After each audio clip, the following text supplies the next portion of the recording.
Alright, trending ngayon ang naging pagbisita ni national artist at superstar Nor Honor kay Boss Toyo ng Pinoy Pawn Stars. O yan, humingi lang kasi ng tulong si Ate Guy kay Boss Toyo para sa mga nasalanta ng bagyong Christine sa Bicol dahil alam naman natin na Bicolana siya. Pero ang dalang bestida ni Ate Guy na isinuot niya nang manalo sa tawag ng tanghalan noon ay nakursunadahan ni Boss Toyo kaya agad itong pinresyuhan ng 5 milyong piso, di ba? Nagulat naman dito si Ate Guy pero nanindigan, di niya naman ito ibinibenta talaga. Kaya ang ending, nag-donate na lang si Boss Toyo ng 250,000 pesos. O, di ba? Bongga. Pero iyan yung ating lilinawin, di ba? Kasi may mga kumalat nga na binili ng 5 million yung damit.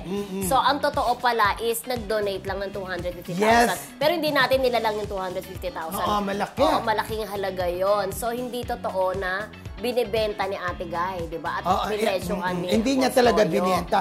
Kasi, alam naman natin, at alam ng lahat, Bicolana si Mama Guy, pag nagkakaroon talaga ng sakuna doon, talagang tumutulong siya. Correct. So, ang laki yata ng napinsala, lalo na sa kanyang lugar. Sa Biculan. Sa Iriga City, Yes, doon siya, di ba? Kaya talagang nangalap si Ate Guy. Bukod syempre, sa sarili niya, nangalap din siya ng tulong para nga may dalhin siya sa Bicol. Yes. At yun nga naisip niya, si Boss Toyo, si Boss Toyo, dahil alam niya si Boss Toyo ay talagang tumutulong. Pero alam mo, ito Pawn palang star, si diba? Boss Toyo ay talagang pinangarap pala niya na ma-meet si Ate Guy. Actually, Kaya, ganito, oo. nung pumunta doon si Ate Guy, dala-dala niya yung bestida, parang ang sabi niya, gusto ko lang ipakita to sa'yo, ito yung ginamit ko nung nanalo ko sa tawag ng tanghalan, di ba?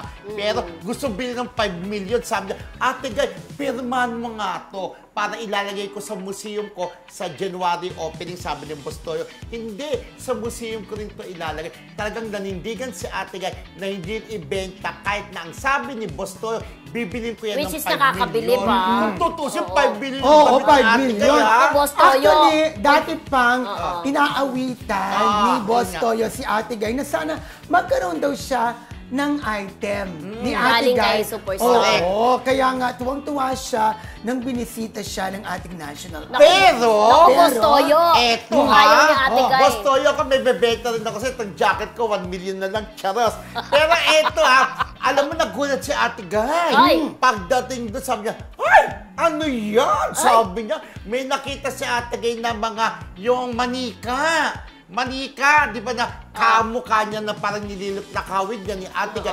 Tapos sabi niya, ay, wala silang paalam sa akin. Dati kasi, sabi niya, nung panahon ni Mama Guy, gumagawa ng manika. Kamukha niya. Oo, tapos pati nga pandesal nagkaroon ng pandesal na tinawag na pandinora. Dahil sa sobrang kasikatan ni Mama Guy, pati pandesal nilagyan ng nunal. Ay, at oo ang nga. tawag ay pandinora. Di Kaya, ba? Kala ko Tapos pandinunal. yung mga pandinora. dolls na ginawa doon, na binenta ng mga panin niya, ay pinapirma ni Boss Toyo. Kaya mabibenta ng